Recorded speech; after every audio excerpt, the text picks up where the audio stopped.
Bonjour, je suis Laura, je travaille pour l'agence de voyage Terra Caribea au Costa Rica et je vais vous présenter le circuit Luxe et Intimité au Paradis Vert. Alors ce circuit-là a été construit idéalement pour des lunes de miel, pour des couples ou simplement des personnes qui ont peu de temps pour partir au Costa Rica et surtout qui souhaitent voir un Costa Rica exclusif.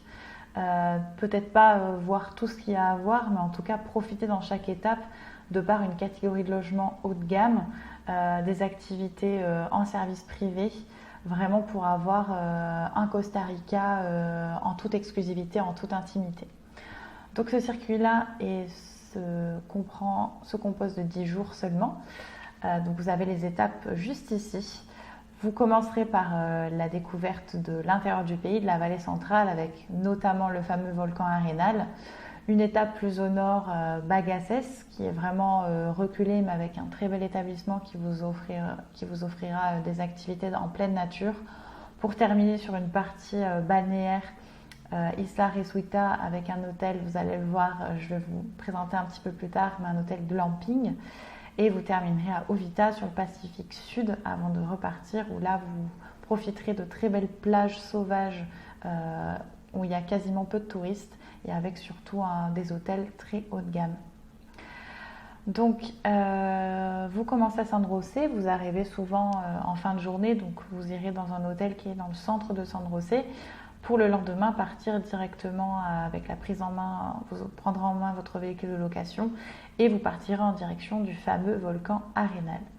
Ici, je vous ai sélectionné vraiment un établissement des plus intimes. C'est un établissement de 30 chambres à peu près, mais vraiment avec un très, très bon goût. Il est assez récent et avec un très bon service. Il personnalise vraiment l'arrivée de chaque voyageur. À Arenal, vous aurez évidemment la balade en pont suspendu avec un guide francophone et en privé.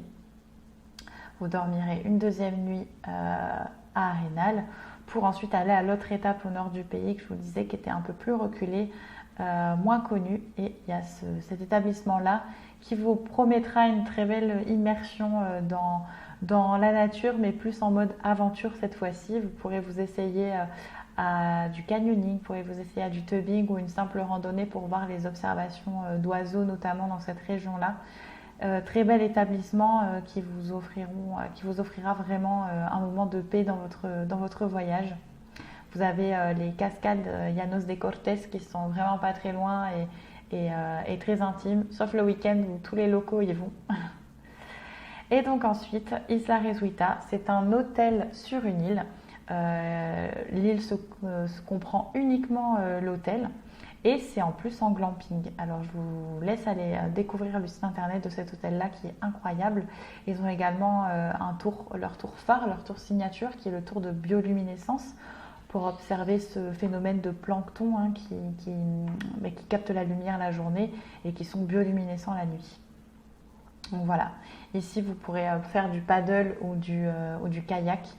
C'est en libre service, donc n'hésitez pas à vous essayer à ça.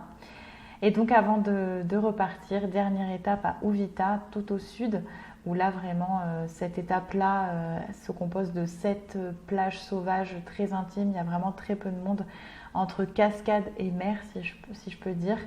Et vous verrez que l'établissement choisi vous offrira une très très belle vue sur la baie, notamment sur la queue de la baleine, très connue de cette étape-là.